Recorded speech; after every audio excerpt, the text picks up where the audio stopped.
How? How am I always right? How are we always right? And nobody ever sees it. They always tell us, no, look at the numbers. Look at what they're reporting. Every corporation is full of shit. They lie and manipulate and misconstrue so their numbers look better, so it can make people, you know, think that they're doing well and think that their game is good and trick them into buying it. But we didn't fall for it. A lot of people did. Don't get me wrong, a lot of people did. But it was not near enough. And that's what I was saying the whole time. I said it was going to be popular, but not popular enough. This had to have been astronomical. Every single gamer should have been buying and playing this game. That was the only way that this was going to be enough of a success for them. Truth Bomb, Assassin's Creed Shadow sales data revealed the worst selling game of the IP. Holy shit. Would you please still be my friend? You don't have any friends. Nobody likes you. What is up, Space Pirates? This is your Admiral, the decidedly debonair Dr. Disaster. And do you remember this headline from last week when the people trying to defend Ghost of Yotei used Assassin's Creed Shadows as a baseline comparison, bragging that the game had outsold Shadows on the PS5? That's easy! Yeah, whenever you get headlines like that, that it's like, this game's doing better than that game. That game's doing better than those games. It's just all bullshit. It's all fake. It doesn't seem like much of a brag in hindsight. A few months ago, Ubisoft's PR team put out a statement, though, that the real headlines that I'd like to see is something like, Asmongold likes this game. And then I'd be like, oh shit, then it's a good game. That's like all it takes, is just do stuff like that. That's how you get real people on board.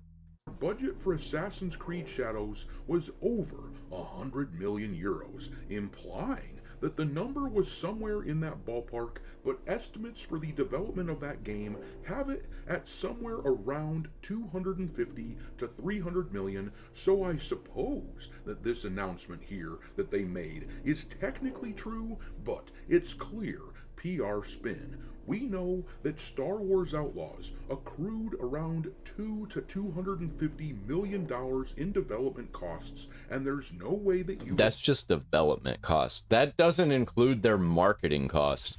Ubisoft was going to spend more on Outlaws than on their flagship property. With marketing included, Shadows will have likely cost somewhere around $350 to $400 million.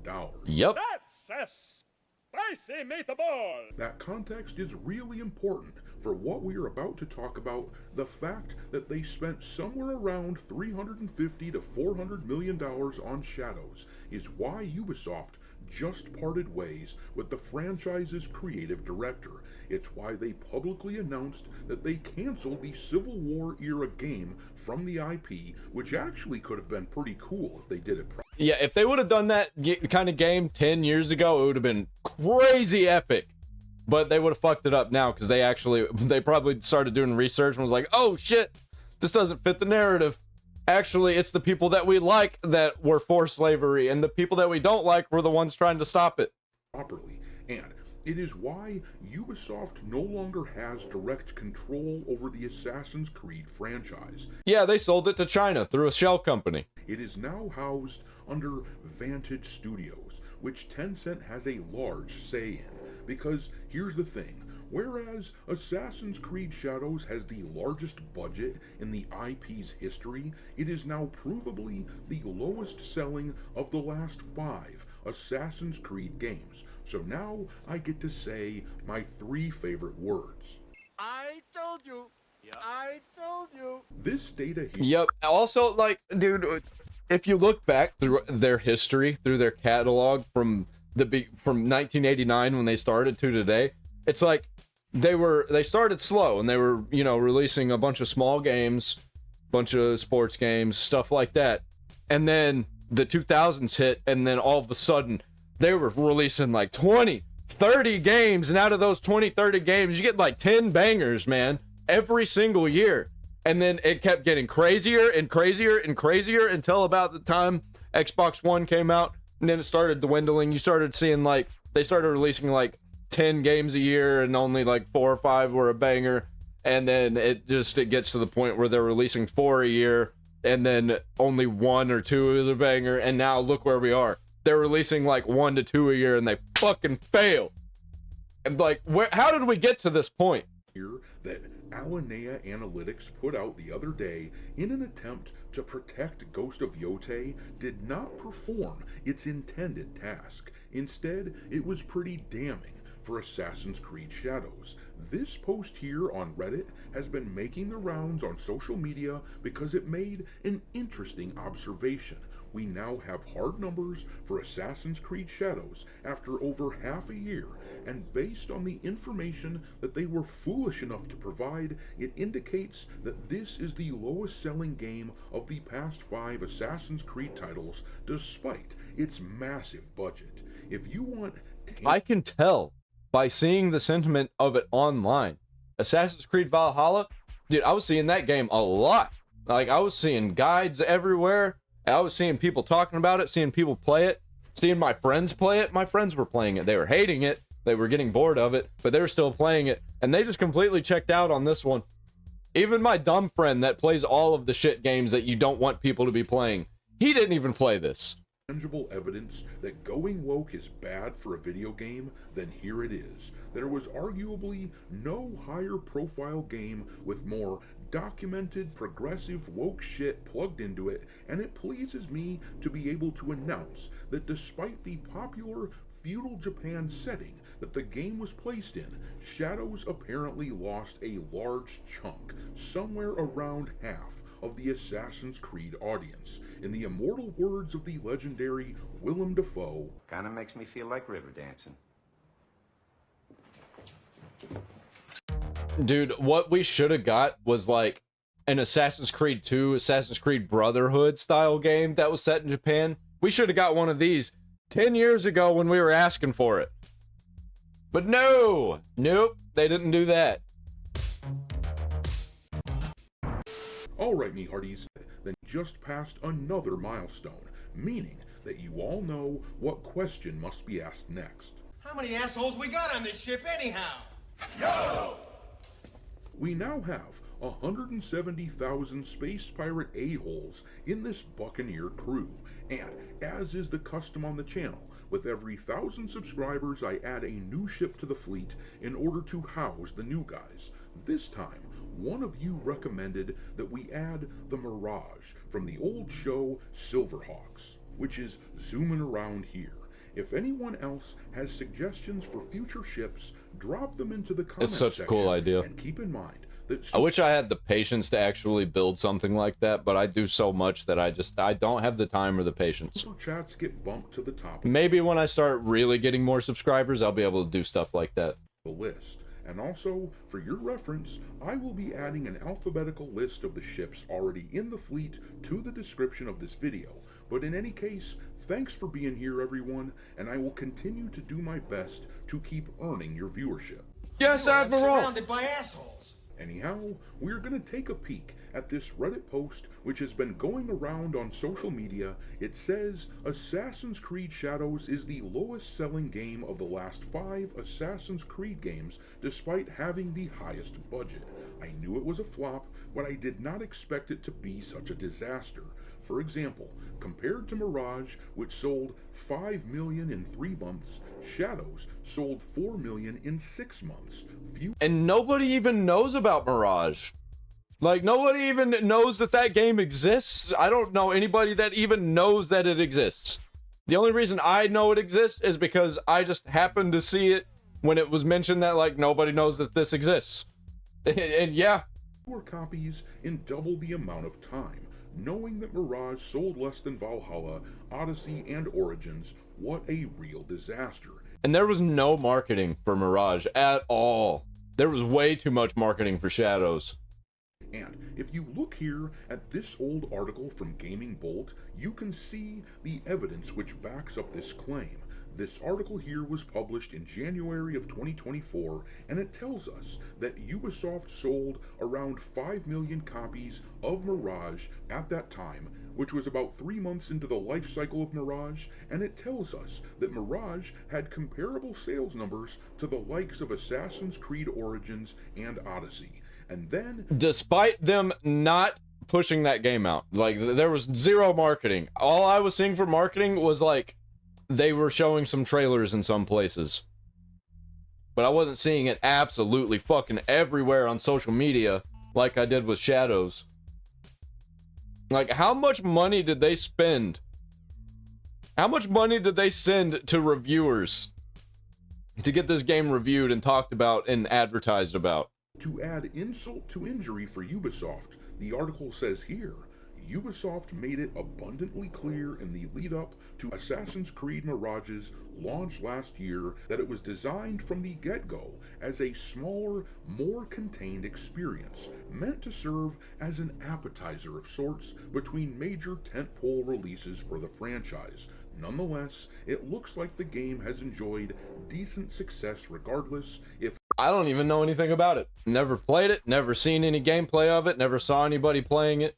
not on the level that its launch numbers would have suggested. So, this was meant to be a smaller game, and yet apparently they sold 5 million units in 3 months. It is worth noting that in this article and in the announcements that Ubisoft made, they mention player count in the announcement instead of copies sold, which they love to do that. Assassin's Creed Shadows as well, but the analysts estimated that Mirage brought in around $250 million in revenue, which is right in line with 5 million sales for a $50 game, though they clearly aren't accounting for the percentage that the platforms selling the game would take off the top. But if you look here, Ubisoft claimed that Mirage was in line with the sales numbers that we saw for Assassin's Creed Origins and Assassin's Creed Odyssey, so if that is true, then those games, combined with Shadow... Dude, and it probably would have been a lot better if they didn't just allow Assassin's Creed Shadows to be played for free if you had that, that Ubisoft subscription. And you could just go in there and play it for free. That didn't help, because people would just pay for the service and then play the game, and then that'd be it. And they basically paid like $15 for just to play Assassin's Creed Shadows. Like, fucking embarrassing, dude. Shadows account for 4 of the last 5 Assassin's Creed titles, and Shadows is obviously behind all of them. And then, the 5th game is Assassin's Creed Valhalla, which everyone knows is the game with the best launch in the history of the franchise. It is the biggest seller in franchise history, so that means that this post here appears to be correct. Now that we know definitively that Shadows has sold 4.3 million units in over half a year, they officially are the worst-selling game from the IP in the last 5 outings, with easily the largest budget. And what's funny to me is that, as you can see at the bottom of this post, the guy who posted it had to repost it, since the Redditors deleted the original post for not having sources, even though he obviously posted his sources in the comment section. I can just imagine those Redditors angrily slamming the buttons on their keyboard as they deleted this guy's post. And I've got to say, I love all the commentary that you can see here in this Reddit thread from people gloating in the faces of all the people who tried to pretend that Shadows was a huge hit. This top guy here wrote, "But Yasuke is the greatest assassin. He managed to kill the whole franchise, LOL." And then the dude below him replied, "Even the marketing team knew they effed up with Yasuke. They started hiding his face with a mask in promotional images so you couldn't actually tell he was black unless you looked really hard." And they're completely missing the issue here by doing that. That's how you know that they are actually the ones who are racist. They were like, oh, well, people are racist, so we're going to cover up his face so we can still sell the game to racists. Like, that was their thought process. Like, holy shit, dude. Like, you shouldn't have used that guy. You shouldn't have made him gay, and you shouldn't have made him look the way he looked. If you wanted to put a black samurai in there, you really should have gone over the top with it. You should have doubled down, gone over the top, and, like, had a Samurai Champloo type game. Assassin's Creed game. That would have been fucking amazing. With a black character, get the fuck out of here, man. That would have been so good. Afro Samurai. Nope, they didn't want to go with that. They wanted to go with a character that already existed, but change him completely into something that doesn't make sense as a virtue signal. Most of the promotional images also featured Naui instead. The next guy wrote, he was samurai after all, and then at the bottom, that dude wrote, Yasuki could kill a whole franchise and almost a game company. Beat it. And you know, the thing is, True. It's too bad that this character damaged Ubisoft's ability to make that Civil War game from Assassin's Creed. I wouldn't have had a problem. Because they're actually the ones who were racist. Like, it wasn't the fact that it was a black character. It was a fact that it was this black character from these people at this company with the fucking politics they have. At all in that game, playing as a black dude, because in that setting, it would have made perfect sense. It would have been awesome.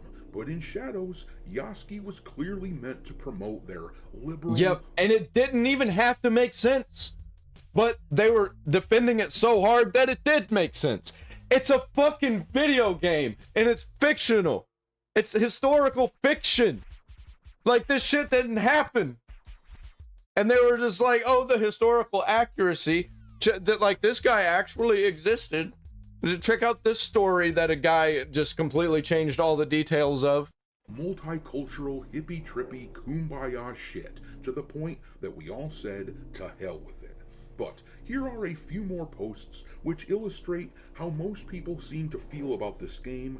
This guy at the top wrote, the normie mind cannot comprehend it, that there is clearly a woke fatigue and safe edge in all forms of media.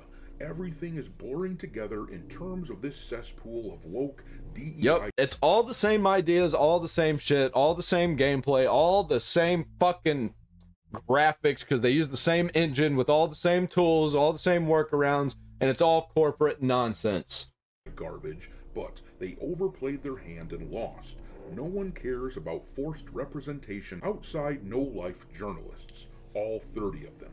And then the next person wrote, unfortunately they will just fire the devs who were critical and voiced concerns. The brain-dead executives will stay. And someone responded to him, the franchise director for Assassin's Creed was forced out and they canceled the post-Civil War Assassin's Creed game because they didn't want controversy. Tencent are making changes. And then that next person... And I called it all the way back in fucking March. Was it March? When did this game come out? That's actually when I called it. Like, holy shit, man. echoed I was right. I was more right about this situation than I was with almost any other situation. Because before there was even really any rumors that Tencent was going to be involved, I was like, they're going to sell to China. they're going to sell to China. Oh, funny thing is, the Civil War thing would actually make sense as a setting and as a lead character. You can Yeah, tell they can't do their it. original intentions with Yasuki when they cut to him in combat and the Dude, they could have had a Red Dead Redemption type fucking game, but no, they couldn't do it. They just couldn't do it right, so they canceled it. ST is blasting hip-hop. The Civil War era lead would actually be an American black man, or at least one dragged to America. Just shows that Ubisoft leadership... They could have had the, what do you call them? It's like when slaves are singing. They could have had that as their fucking song. As the songs that they were singing. Only sees praise and complaints and does literally zero investigation beyond those two words. And yes, Ubisoft has been a completely asinine company that took one of the easiest layups in the history of gaming, a feudal Japan Assassin's Creed, and they turned it into what will... Yeah, it's been getting worse since Odyssey and Origins. Like, those games were not Assassin's Creed games. likely end up being over $100 million loss. By Dude, whoa, okay. Black Flag almost ruined them, dude. It pretty much did ruin them. Because they were like, it got too successful and they were like, shit, everybody loves the pirate mechanics. What do we do with this? I know, let's make a whole game based around that. And then how long did it take for that game to actually come out? Skull and Bones? And it was garbage. It went through development hell for so long, so many changes. Like, come on. I think that's where all of this stems from. Skull and Bones fucking ruined them. the time all is said and done. But I'm gonna leave it there. Drop your mock... Yeah, Fuck Ubisoft, man. Good. I'm glad all this is happening.